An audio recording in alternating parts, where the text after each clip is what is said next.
wabarakatuh. Halo teman-teman, selamat datang kembali di video pembelajaran sistem operasi. Di video kali ini, kita akan melakukan eksplorasi komprehensif tentang sistem operasi, mulai dari struktur dasar, manajemen proses dan thread, penjadwalan CPU, sinkronisasi, manajemen memori, sistem I/O, sistem berkas, sampai keamanan sistem operasi. Video ini disusun dalam 8 modul lengkap dan demo praktik langsung di Linux dan juga Windows. Nah, sebelum kita masuk ke materi, mari kita lihat dulu roadmap pembelajaran kita. Ada 8 modul yang akan kita bahas. Modul 1 tentang struktur sistem operasi. Modul kedua yaitu manajemen proses dan thread.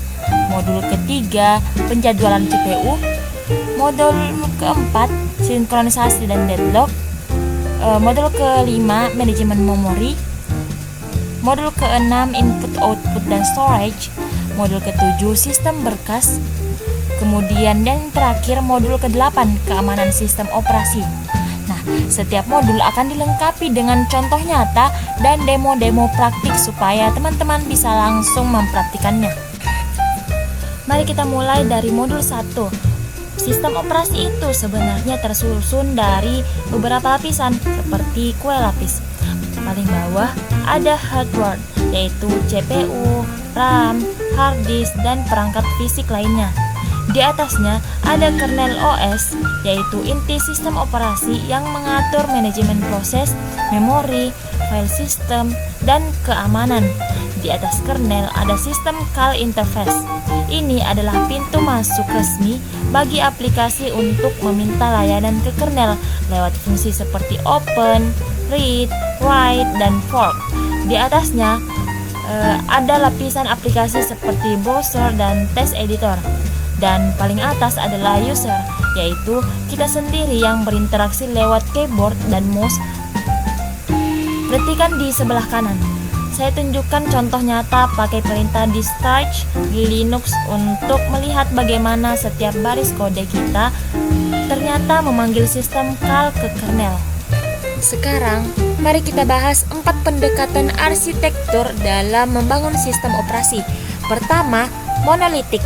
Semua fungsi OS digabung jadi satu blok kernel besar seperti MS-DOS. Performanya sangat tinggi karena komunikasi antar komponen cepat, tapi kalau ada bug, seluruh sistem bisa crash. Kedua, berlapis atau layered. Nah, kernel dipecah jadi hierarki layer dari hardware di paling bawah sampai user interface di paling atas. Ini tuh memudahkan debugging karena tiap layer terisolasi. Ketiga, mikrokernel. Kernel dibuat seminimal mungkin, hanya menangani EPC, memori dasar, dan scheduling. Driver dan file system dijalankan di user space sebagai proses terpisah. Ini sangat aman karena kalau drive crash, kernel tidak ikut crash. Dipakai di Mac OS dan KNX. Dan keempat, modular atau hybrid. Pendekatan modern yang menggabungkan kelebihan semuanya. Modul bisa di-load dan di-unload saat runtime. Ini yang dipakai hampir semua OS modern seperti Linux dan juga Windows NT. Sekarang kita perdalam tentang sistem call. Jadi, ketika program kita memanggil fungsi seperti open di C, itu sebenarnya melewati 5 tahap. Aplikasi memanggil fungsi library seperti open, lalu fungsi itu sebenarnya adalah wrapper dari lib atau API yang kemudian memicu sistem call lewat instruksi khusus seperti int 0x80 atau sistem call di x86 sampai 64. Ini memicu mode switch dari user mode ke kernel mode. Setelah itu, kernel menjalankan handlernya, misalnya shields open, lalu hasilnya dikembalikan ke hardware kalau perlu, dan akhirnya balik lagi ke aplikasi. Coba lihat di sebelah kiri. Ini contoh kode C sederhana yang membuka file, dan di sebelah kanan saya tunjukkan daftar sistem call paling umum dipakai di Linux x8664. Totalnya ada lebih dari 336 sistem call yang bisa kita lihat sendiri di file UNIX 64H. Nah, topik terakhir modul 1 adalah virtual machine. Jadi, dengan teknologi virtualisasi, satu hardware fisik bisa menjalankan banyak OS sekaligus secara independen. Masing-masing punya alokasi CPU, RAM, dan disk sendiri. Di sini saya contohkan 4 VM. VM Ubuntu untuk web server, VM Windows untuk development, VM Kali Linux untuk security testing, dan VM Docker host untuk kontainer. Semua VM ini diatur oleh lapisan hypervisor yang menjadi research fisik dari server di bawahnya. Ada dua tipe hypervisor, tipe 1 atau bare metal seperti VMware XC dan Hyper-V yang berjalan langsung di atas hardware, dan tipe 2 atau hosted seperti VirtualBox yang berjalan di atas OS yang sudah ada. Manfaatnya banyak: testing software, lintas OS, cloud computing di mana satu server fisik melayani puluhan pelanggan, isolasi keamanan, dan snapshot untuk restore kapan saja. Masuk ke modul 2, kita bahas manajemen proses dan thread. Pertama, kenalan dulu dengan proses control block atau PCB. Anggap saja ini adalah KTP untuk setiap proses. Di dalamnya tersimpan proses ID, proses state, program counter, CPU register, priority, info memory, file yang dibuka, dan parent PID. Nah, setiap proses akan berpindah-pindah di antara 5 kondisi sepanjang hidupnya, seperti yang saya gambarkan di diagram sebelah kanan, mulai dari neo saat baru dibuat OS, lalu admitted ke ready, menunggu giliran CPU, lalu dispatch ke running saat dieksekusi, bisa di timeout balik ke ready, atau kalau butuh IO masuk ke waiting, lalu IO down balik ke ready lagi, dan akhirnya exit ke terminated. Coba lihat demo di kanan bawah. Perintah PC EO PID state com menunjukkan state asli setiap proses di Linux. Huruf R artinya running, S artinya sleeping atau waiting, dan Z artinya zombie atau sudah terminated. Sekarang kita lihat bagaimana proses sebenarnya dibuat dan diakhiri. Untuk membuat proses baru di Linux ada 3 fungsi utama. Fork untuk menduplikasi proses yang sedang berjalan jadi proses anak, access untuk mengganti image program di proses tersebut dengan program baru, dan wait supaya proses induk bisa menunggu sampai proses anaknya selesai. Lihat contoh kode di kiri. Ini pola umum. Fork dulu. Kalau hasilnya 0 berarti kita diproses anak lalu panggil execute CLP. Kalau bukan 0 berarti kita diproses induk lalu panggil while. Sebaliknya, proses bisa diakhiri dengan 3 cara. Secara normal lewat exit, dipaksa lewat sinyal kill seperti seek term atau seek kill, atau secara cascading kalau induknya duluan dihentikan. Coba perhatikan demo kanan bawah. Kill 9 itu artinya paksa hentikan proses dengan sinyal nomor 9, dan di setiap proses di Linux selalu membentuk pohon hierarki dari sistem sebagai induk paling atas. Pertanyaan yang sering bikin kita bingung, apa sih bedanya proses dan thread? Nah, proses itu adalah program yang sedang berjalan dengan ruang memori sendiri yang terpisah total. Ada stack, ada heap, data, dan kode segmen masing-masing. Karena terpisah total, kalau satu proses crash, proses lain tidak terpengaruh. Tapi komunikasi antar proses jadi lambat karena harus lewat EPC seperti pipe atau socket, dan membuat proses baru itu mahal karena harus fork dan copy semua memori. Sebaliknya, thread adalah unit eksekusi di dalam sebuah proses yang terbagi memori, heap, data, dan kode yang sama. hanya stack yang privat per thread. Karena berbagi memori, komunikasi antar thread sangat cepat dan membuat thread baru jauh lebih murah. Tapi resikonya satu bug di satu thread bisa meng-crash seluruh proses. Dan kita harus hati-hati dengan REST Foundation.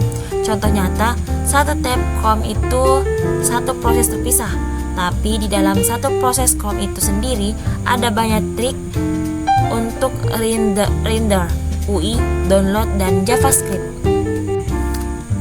Sekarang bagaimana user thread yang kita buat di aplikasi itu dipetakan ke kernel thread yang sebenarnya dijalankan CPU? Ada 3 model. Pertama, many to one. Banyak user thread dipetakan ke hanya satu kernel thread. Masalahnya fatal, kalau satu thread melakukan blocking sistem call, semua thread itu berhenti. Kedua, one to one. Setiap user thread punya kernel thread sendiri-sendiri. Ini model terbaik karena benar-benar paralel sejati. Dipakai Linux dan juga Windows modern. Tapi ada overheat karena setiap thread butuh research kernel. Ketiga, many to one. Kombinasi keduanya, banyak user thread dipetakan ke kernel thread yang jumlahnya lebih sedikit tapi tetap lebih dari satu. Ini fleksibel karena OS yang mengatur, tapi implementasinya kompleks sehingga jarang dipakai di OS modern. Kalau bahasa seperti Go, pakai konsep mirip lewat coroutine. Nah, untuk benar-benar membuat thread dalam kode, kita butuh thread library yang paling umum, ada 2. Pertama, POSIX thread untuk bahasa C dan C++. Ini standar IEEE POSIX yang dipakai luas di Linux, Unix, dan Mac OS. Fungsi intinya pthread create untuk membuat thread baru, pthread join untuk menunggu thread selesai, dan pthread mutex log seperti unlock untuk sinkronisasi data bersama. Lihat contoh kode di kiri. Kita compile dengan menambah flag if thread. Kedua, Java thread yang sulit di built-in di JVM dan berjalan di atas thread native OS. Caranya bisa extend class thread untuk atau implements interface runnable yang lebih fleksibel, lalu panggil metode start untuk memulai. Perhatikan bukan run secara langsung.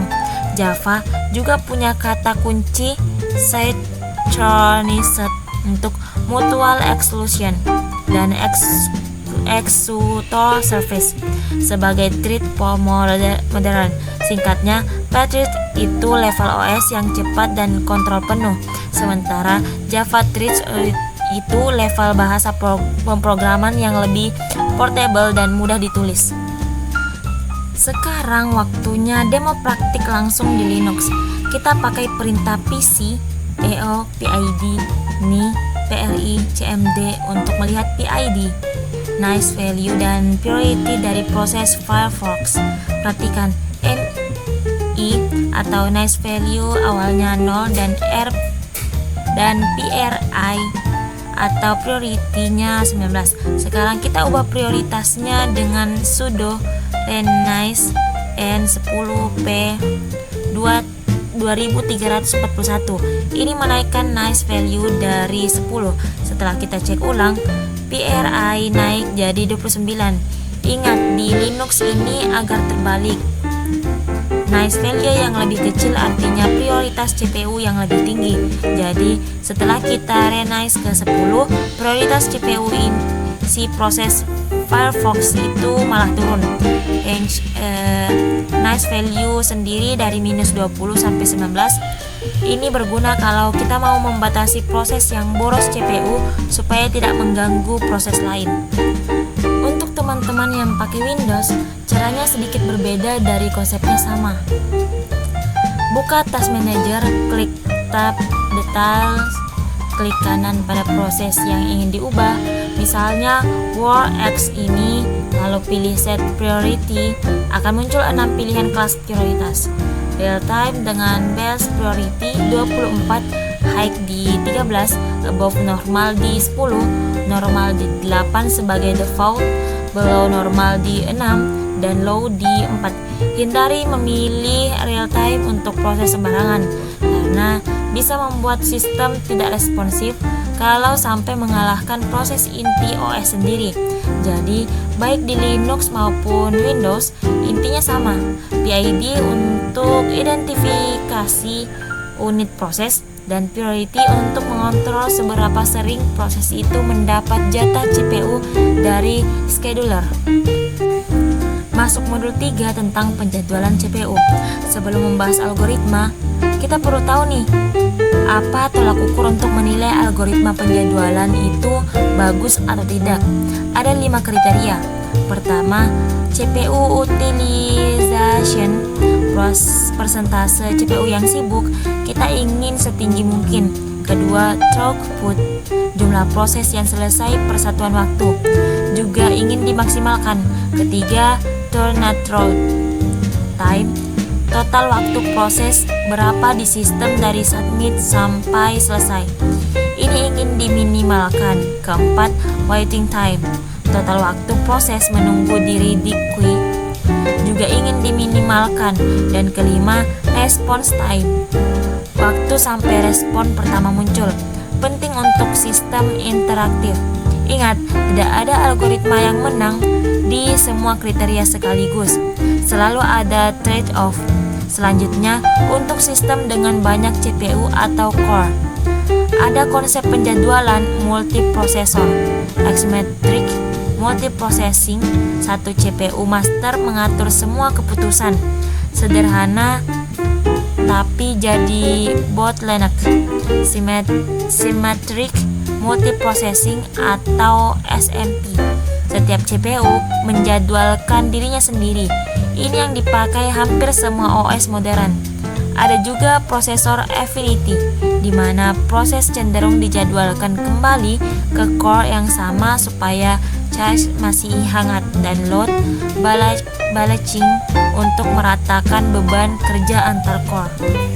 Sekarang mari kita bandingkan 4 algoritma penjadwalan CPU secara visual lewat Gantt chart dengan 4 proses. P1 butuh 8 ms, P2 4 ms, P3 2 ms, P4 5 ms, semua tiba bersamaan di waktu 0.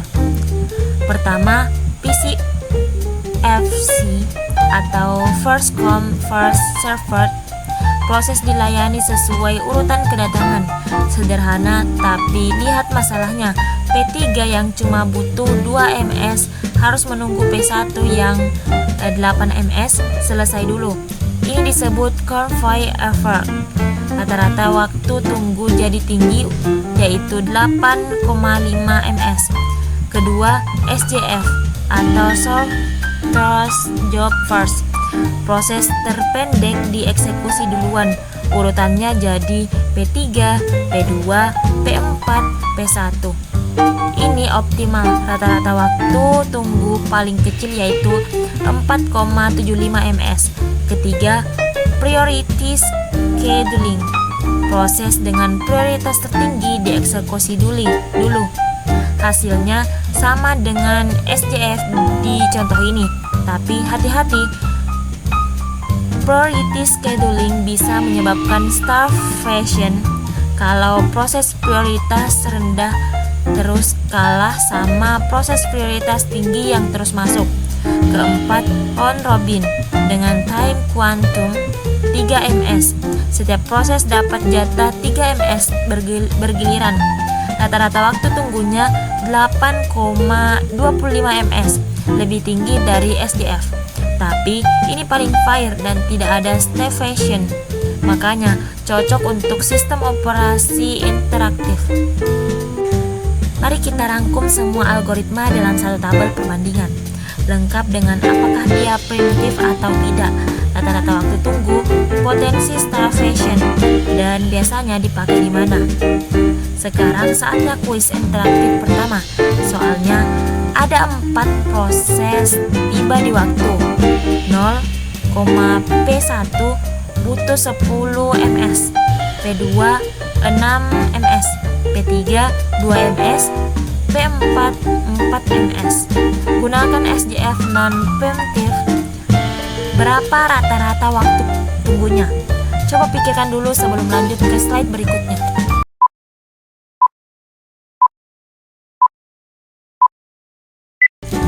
Dan inilah jawabannya adalah B, 5,5 ms. Caranya, urutkan dari yang terpendek dulu, P3, P4, P2, P1. Waktu tunggu masing-masing P3 0, P4 2, P2 6, P1 12. Totalnya adalah 20 dibagi 4 proses, hasilnya 5,5 ms sesuai dengan pembahasan di layar. Lanjut ke modul 4 membahas sinkronisasi dan deadlock. Kita mulai dengan race condition. Ini terjadi ketika dua proses atau thread mengubah data yang sama secara bersamaan tanpa kontrol. Contoh kasusnya di sini ada variabel bersama counter bernilai 5. Thread A ingin menambah counter jadi 6. Dia baca dulu nilai counter yaitu 5. Tapi sebelum sempat menulis hasilnya, terjadi context switch. OS menghentikan thread A dan memberi giliran ke thread B. Nah, thread B juga membaca counter dan karena thread A belum sempat menulis, thread B juga membaca nilai 5. Thread B menambah jadi 6 dan langsung menulis ke memori. Lalu giliran balik ke thread A yang melanjutkan dari nilai yang dia baca tadi yaitu 5 ditambah 1 jadi 6 dan ditulis lagi. Hasil akhirnya counter cuma jadi 6 padahal seharusnya 7 karena ada 2 increment. Inilah race condition dan solusinya adalah critical section dan mutual exclusion yang akan kita bahas di slide berikutnya. Untuk mengatasi race condition, salah satu solusi paling populer adalah semaphore, variabel integer dengan dua operasi atomik, white dan signal. Analoginya seperti tiket parkir, semaphore adalah jumlah tiket tersisa, white artinya ambil tiket, signal artinya kembalikan tiket. Kalau nilai semaphore 0, semua proses harus menunggu.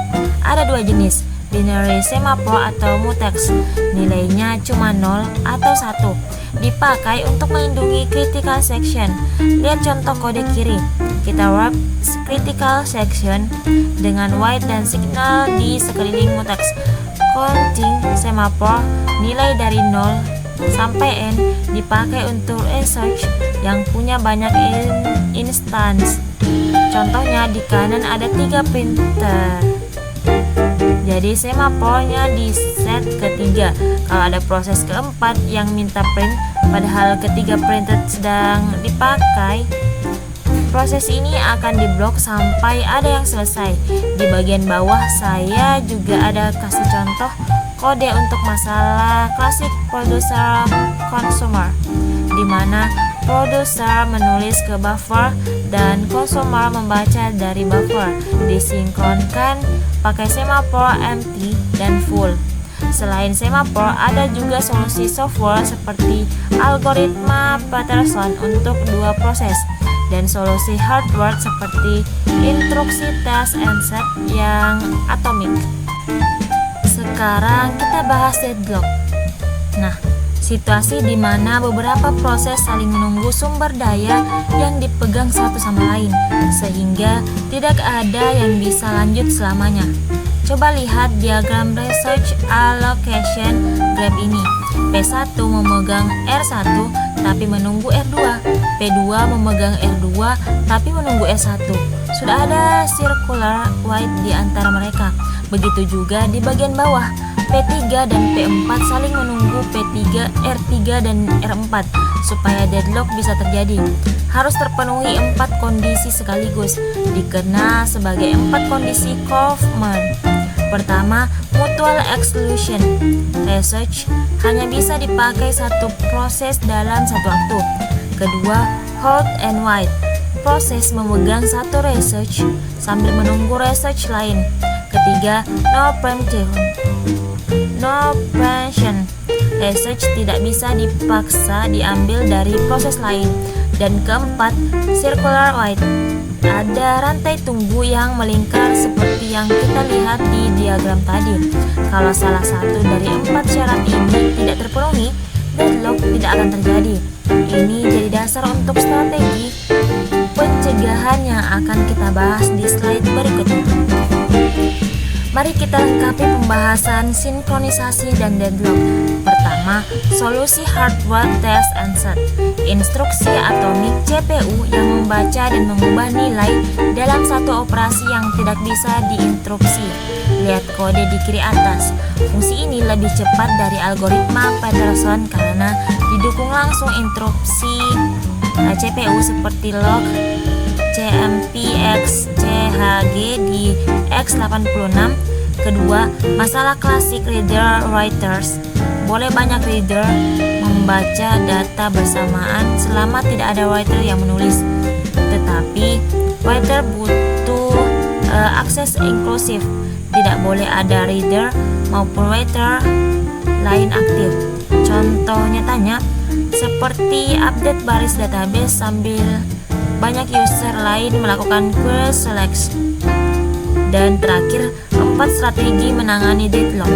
Prevention mencegah salah satu dari 4 syarat Kaufman tidak pernah terpenuhi, paling konservatif tapi boros research. Avoidance OS mengecek dulu sebelum kasih research apakah alokasi ini tetap aman. Pakai algoritma bunker algorithm detection, biarkan deadlock mulai terjadi lalu dideteksi berkala dengan mencari cache di research graph dan recovery. Setelah deteksi, OS bertindak dengan menghentikan satu proses dalam child atau rollback ke cache point. Ini mirip dengan OOM killer di Linux. Selanjutnya yaitu modul kelima, membahas manajemen memori. Konsep paling dasar adalah perbedaan logical address dan physical address. Logical address adalah alamat yang dilihat program dihasilkan CPU saat eksekusi, sering disebut juga virtual address. Physical address adalah alamat sebenarnya di chip RAM yang dilihat oleh hardware memori dan tidak pernah dilihat langsung oleh program. Yang menerjemahkan dari logical ke physical atau MMU atau Memory Management Unit, chip hardware khusus yang bekerja real time menggunakan relocation register. Manfaatnya besar, isolasi memori antar proses, dan proses bisa pindah-pindah di memori tanpa perlu mengubah kode programnya. Selanjutnya, konsep swapping. Saat RAM penuh, OS memindahkan proses yang sedang idle ke disk untuk membebaskan RAM. Lalu nanti dikembalikan lagi kalau dibutuhkan. Proses ini disebut swap out dan swap in. Bedanya dengan demam pegging yang akan kita bahas nanti adalah swapping memindah seluruh proses sekaligus, sedangkan demand pegging hanya per halaman. Coba cek dengan perintah free h di Linux untuk melihat RAM dan swap yang sedang terpakai. Sebelum pegging modern jadi standar, ada beberapa strategi alokasi memori klasik yang penting kita pahami. Pertama, fixed partitioning. RAM dibagi jadi petak-petak ukuran tetap sejak awal. Masalahnya, kalau proses lebih kecil dari partisinya, sisa ruang di dalam partisi itu terbuang, disebut internal fragmentation. Kedua, variable partitioning. Partisi dibuat pas sesuai ukuran proses masing-masing. Ini menghilangkan internal fragmentation. Tapi muncul masalah baru, external fragmentation, di mana celah-celah kecil tersebar di memori. Totalnya cukup tapi tidak menyatu, jadi tidak bisa dipakai. Solusinya adalah compaction. pemadatan ulang memori. Ketiga, segmentation. Memori dibagi sesuai struktur logis program seperti segmen kode, heap, stack, dan data terpisah. Alamatnya berupa pasangan nomor segmen dan offset. Ini lebih mudah dipahami dan proteksi per segmen jadi mudah, tapi tetap kena external fragmentation. Dan terakhir, untuk mengatasi page table yang bisa membutuhkan jutaan entry kalau cuma satu level, kita pakai table page multi-level, dipecah jadi bertingkat. Alamat logikal dipecah jadi beberapa bagian yang masing-masing menunjuk ke level berikutnya. Contohnya di X86 32 pakai 2 level, sedangkan X86 64 modern pakai sampai 4 level yang disebut PML 4. Solusi modern untuk masalah fragmentasi adalah pegging. Konsepnya, baik memori fisik maupun memori logis dibagi jadi ukuran sama persis, biasanya 4 KB. Disebut peg untuk yang logis dan frame untuk yang fisik. Lihat di sebelah kiri, program kita punya peg 0 sampai 7. OS menyimpan peg table yang memetakan setiap nomor peg ke nomor frame di RAM. Misalnya, peg 0 dipetakan ke frame 5, peg 1 ke frame 2, dan seterusnya. Tidak harus berurutan. Inilah kenapa pegging menghilangkan external fragmentation, karena peg boleh tersebar di mana saja di RAM. Di panel kanan saya tunjukkan proses translasi alamat lengkap dari logical address. Kita hitung dulu page size, lalu offset dari 12 bit terbawah alamat, lalu page number dari bit sisanya, lalu lookup ke page table untuk dapat frame yang sesuai, dan akhirnya didapat physical address final. Ini semua dikerjakan otomatis oleh MMU setiap kali program mengakses memori. Sekarang konsep yang lebih efisien lagi, demand pegging. Alih-alih memuat semua page sebuah proses ke RAM sekaligus saat program dijalankan, OS ini hanya memuat page yang benar-benar dibutuhkan, hanya saat dibutuhkan. Begini alurnya. Program mencoba mengakses sebuah virtual address. OS cek valid bit di page table. Kemudian kalau page belum ada di RAM, terjadi page fault, yaitu hardware trap yang mengalihkan kontrol ke OS. OS kemudian mengecek apakah ada RAM kosong. Kalau penuh, maka dijalankan algoritma page replacement seperti RLLRU untuk memilih page mana yang dikeluarkan. Setelah itu, OS membaca page yang dibutuhkan dari swap space atau file ke RAM, mengatur ulang valid bit jadi 1, dan akhirnya CPU mengulang instruksi yang tadi gagal. Kali ini berhasil karena page sudah tersedia. Sekarang mari kita coba kuis interaktif kedua. Sistem pegging dengan ukuran page 2 KB atau 2048 bit. Sebuah proses mengakses logical address 8200. Berapa nomor page dan offsetnya? Coba pikirkan dulu sebelum lanjut ke slide berikutnya.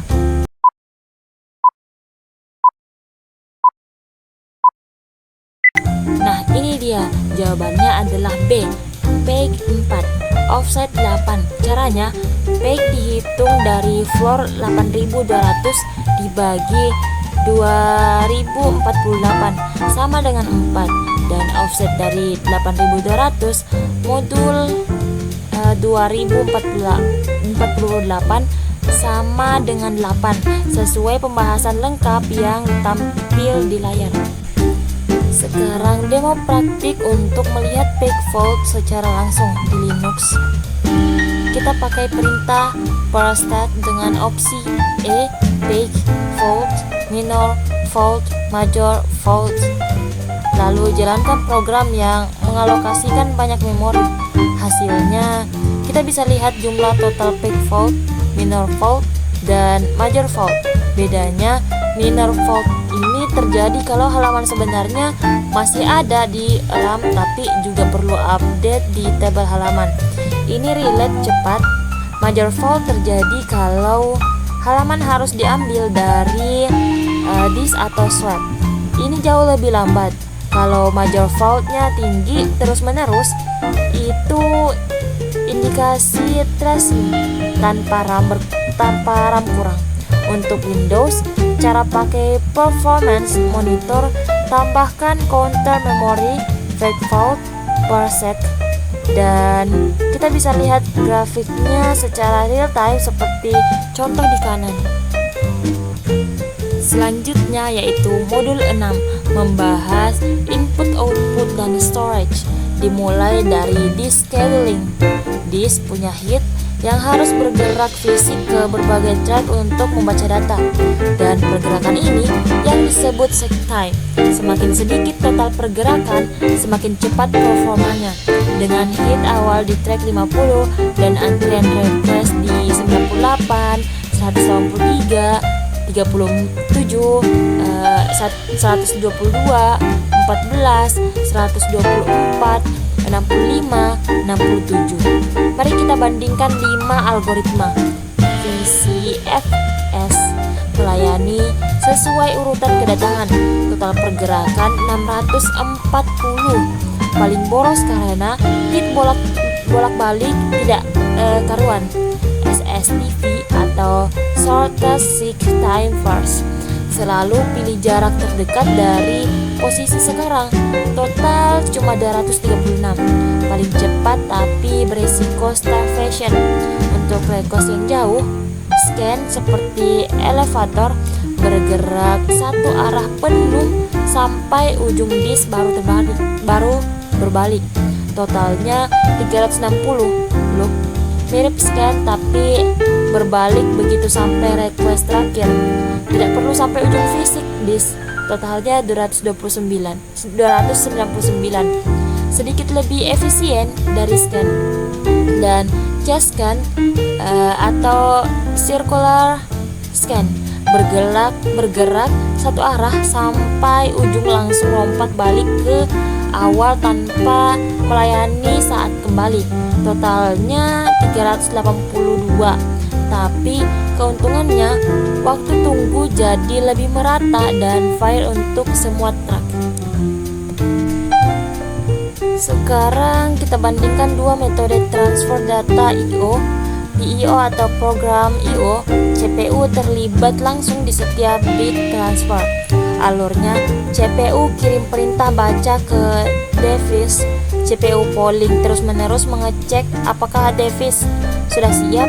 Device kirim satu bit ke CPU, CPU tulis bit itu ke memori, lalu ulangi proses ini dari langkah 1 untuk byte berikutnya. Bisa ribuan kali untuk satu file. Ini membuat CPU 100% sibuk dan tidak bisa kerjakan hal lain selama transfer berlangsung. Cuma cocok untuk transfer kecil seperti input keyboard. Sebaliknya, DMA atau Direct Memory Access, ada DMA controller terpisah yang mengurus transfer. CPU cukup beri instruksi ke DMA untuk memindahkan sekalian bit dari disk ke RAM.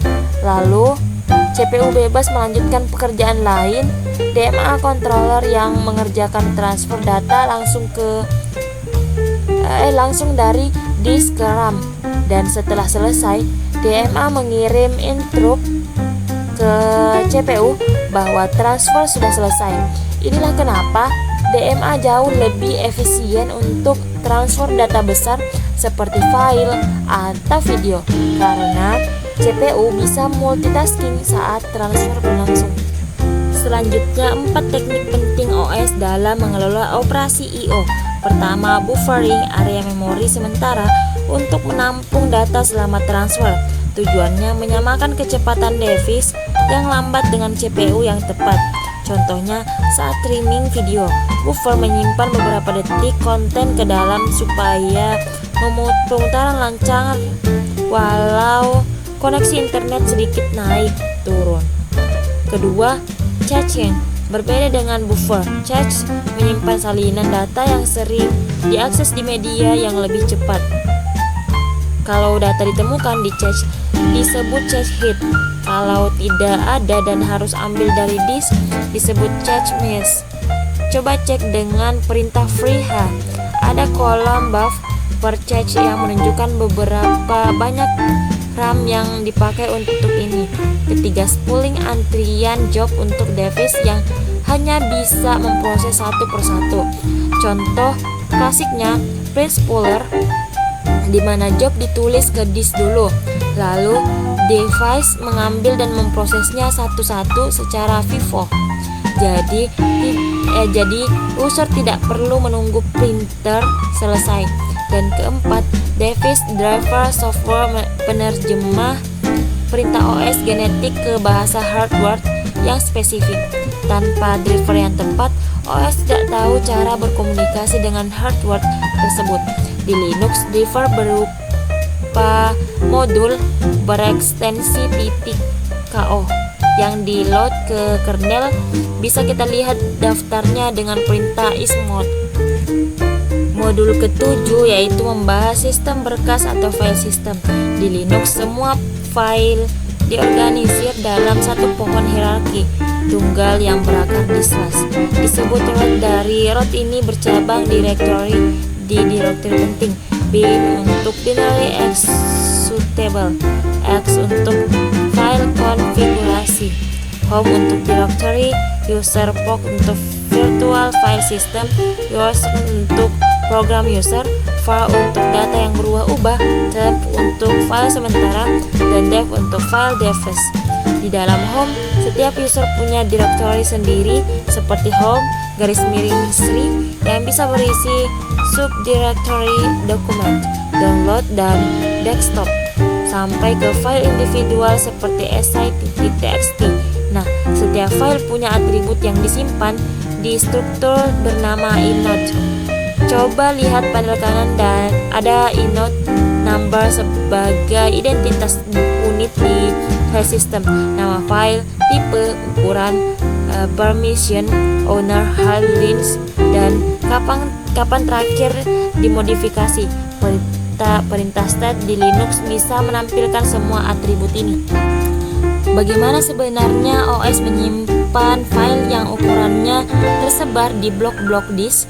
Ada 3 metode. Pertama, contiguous file disimpan di blok-blok yang berurutan seperti blok 0 sampai 4. Kelebihannya akses sequential dan random, sangat cepat, dan implementasinya sederhana. Makanya dipakai di CD-ROM dan DVD. Tapi masalahnya external fragmentation parah, dan kalau file perlu diperluas tapi blok sebelahnya sudah terpakai, jadi sulit. Kedua, linked setiap blok punya pointer yang menunjuk ke blok berikutnya seperti rantai. Ini menghilangkan external fragmentation dan file mudah diperluas. Tapi random access jadi sangat lambat karena harus telusuri rantai dari awal. Dan kalau satu pointer corrupt, sisa file itu hilang. Dipakai di FAT32 dan FAT16 zaman Windows lama. Ketiga, indeks. Ada blok khusus berisi indeks yang menunjuk ke semua blok data file itu. Random access dari efficiency dan tidak ada external fragmentation, tapi indeks blok ini sendiri jadi overheat, dan untuk file kecil jadi boros space. Dan ini yang dipakai file system modern seperti ext4 di Linux dan NTFS di Windows lewat struktur inode yang sudah kita bahas tadi. Mari lengkapi pembahasan sistem berkas. Ada 6 operasi dasar yang bisa dilakukan terhadap file. Create untuk membuat file baru, open untuk membuka file dan dicatat di tabel file terbuka, read dan write untuk baca tulis data dari posisi file pointer, seek untuk reposisi file pointer ke offset terlalu, tertentu, close untuk menutup file dan membebaskan research, dan delete untuk menghapus file. Selanjutnya, bagaimana OS mengimplementasikan struktur directory itu sendiri. Linear list, daftar sederhana yang dicari satu-satu, gampang diimplementasi tapi lambat untuk directory besar. Hash table, nama file di hash jadi alamat langsung, pencarian jadi sangat cepat rata-rata 0 sampai 1, tapi perlu menangani collision. Dan B-tree, struktur pohon terurut yang dipakai file sistem modern seperti NTFS dan XT4 untuk directory berisi jutaan file. Terakhir, bagaimana OS melacak ruang kosong di disk. Bitman, 1 bit mewakili 1 blok, 0 untuk kosong dan 1 untuk terpakai. Mudah mencari blok kosong yang berurutan. Linked list, ruang bebas, blok-blok kosong saling terhubung jadi satu rantai, dan grouping, counting, dan menyimpan alamat blok kosong pertama plus jumlah blok kosong berurutan setelahnya. Ini lebih ringkas dari linked list biasa. Modul ke-8 atau yang terakhir ini membahas tentang keamanan sistem operasi. Kita mulai dengan domain proteksi, konsep yang menentukan research apa saja yang boleh diakses oleh sebuah proses dan operasi apa yang boleh dilakukan terhadapnya. Cara formal untuk menggambarkan ini adalah access matrix. Bayangkan tabel di mana barisnya adalah domain atau user dan kolomnya adalah objek atau research seperti file dan device. Setiap sel di tabel itu berisi hak akses yang dimiliki, misalnya read, write, dan execute. Implementasi nyatanya di sistem operasi ada 2 pendekatan. Access Control List atau ACL yang disimpan per objek. Jadi setiap file punya daftar siapa saja yang boleh mengaksesnya dan dengan hak apa. Ini yang dipakai sistem permission Linux yang bisa kita lihat lewat is-i dan capability list yang disimpan per domain atau per user. Daftar research apa saja yang boleh diakses oleh user tersebut beserta haknya. Konsep keamanan modern menganut prinsip defense in deep, perlindungan berlapis. Semakin ke dalam semakin terlindungi, seperti lingkaran concentrix di sini. Mulai dari lapisan terluar, firewall dan network security untuk memblokir trafik berbahaya sebelum masuk ke sistem. Lalu autentifikasi bisa lewat password, biometrik, OTP atau MFI atau multi-factor authentication yang menggabungkan beberapa metode. Lalu enkripsi AES-256 untuk enkripsi simetris, RSA 2048 untuk enkripsi asimetris, dan protokol TLS untuk komunikasi aman. Lalu akses kontrol yang sudah kita bahas tadi, ACL, DAC, MAC seperti Shell Linux dan RBAC, dan paling dalam audit dan logging, mencatat semua aktivitas untuk keperluan forensik digital kalau terjadi insiden.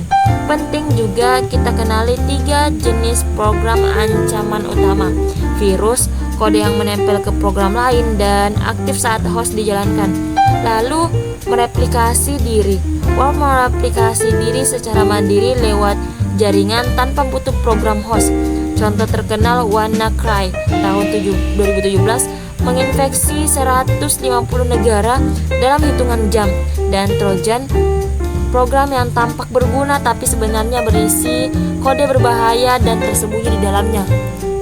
Sebagai penutup materi, mari kita lihat rangkuman bagaimana semua konsep yang sudah kita pelajari ini berimplementasi nyata di sistem Linux yang sehari-hari kita pakai, mulai dari bagaimana kernel mengatur proses dan thread, bagaimana memori manajemen bekerja dengan packing, sampai bagaimana file system ext4 menyimpan data kita.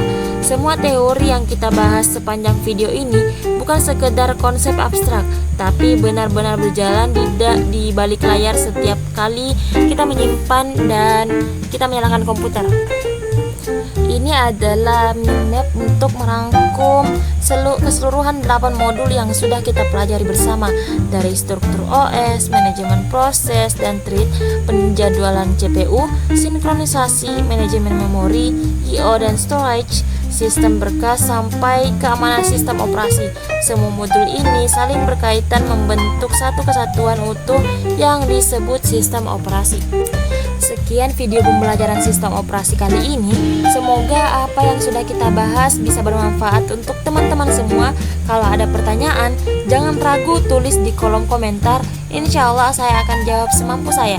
Jangan lupa like videonya kalau dirasa bermanfaat. Wassalamualaikum warahmatullahi wabarakatuh.